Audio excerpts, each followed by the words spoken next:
I mean, I do think that it should be decriminalized. I don't think that that's I think picking your own mushrooms.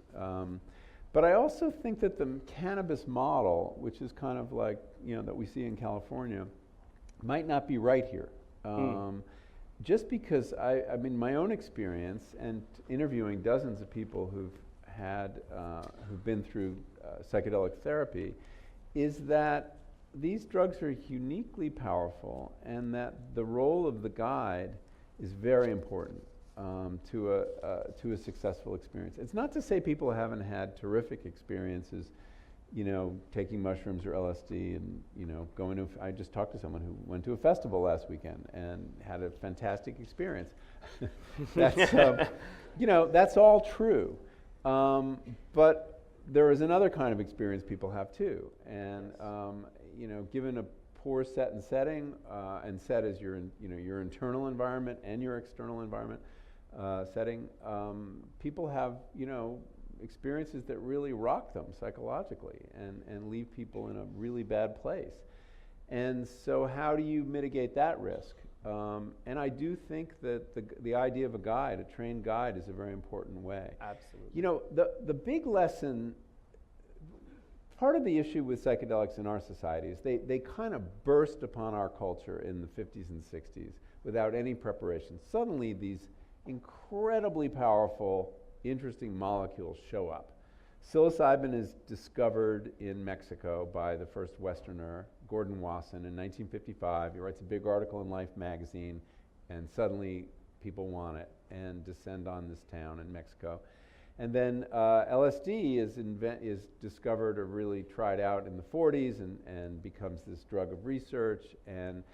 But we got the molecule without the package. We got the molecule without the traditions, the rituals, the ceremonies. No rites of passage. The rites of passage. So if you look back, the history of psychedelics, which is so much older than the 50s and 60s in America and Europe, you see that many cultures use these drugs, these medicines, in a very carefully designed context. You never see people using them alone. And this is whether we're talking about ancient Greece, Siberia, the Amazon, Central America. They never used the drugs alone. It was always with elders or shamans or curanderas presiding, and there was always ceremony and ritual. And there's a reason for that. Yep. It's not just superstition. It's the fact that there was enormous respect for the power of these medicines, and that they shouldn't be used carelessly. It was a capital crime in Greece. The Greeks had what we think is a psychedelic ceremony once a year, the Eleusinian Mysteries, and there was a potion they took that appears to have been a psychedelic. It allowed people to travel to the underworld and meet the dead and enter other realms. You could only use this medicine in that ceremony, and it was a capital crime. You could be executed for using it recreationally, and I use that word advisedly. So there was a reason for all that, and the kind of individualistic use that we've pioneered in the West, may not be the best. Yeah. So I think we have to be open to that and be willing to learn from history.